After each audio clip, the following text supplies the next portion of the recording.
Hello అండి. ఎలా ఉన్నారు? మీరేం లంచ్ చేశారో కామెంట్ చేయండి. నేనైతే ఈరోజు టమాటా పప్పు ప్రిపేర్ చేస్తున్నాను. ముందుగా ఉల్లిపాయలు, పచ్చిమిరపకాయలు, టమాటాలు, చింతపండు, పసుపు, ఉప్పు, కారం అన్నీ వేసేసి ఈ విధంగా 4 విజిల్స్ అయితే రానిచ్చేసుకుంటున్నాను.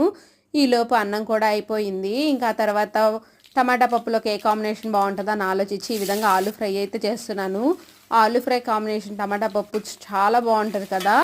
బంగాళదుంప ఫ్రై అయితే ఈ విధంగా సింపుల్‌గా చేసుకున్నానంటే అన్నంలోకి కూడా చాలా బాగా కలిసిద్ది.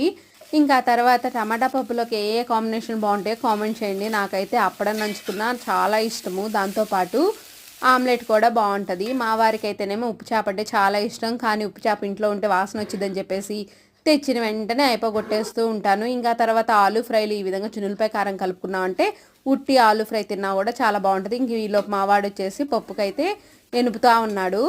చున్నులపై కారం జల్లుకొని 2 నిమిషాలు అలా వేపామంటే రెడీ అయిపోయిద్ది ఫ్రై. మా లంచ్ అయితే ఇది.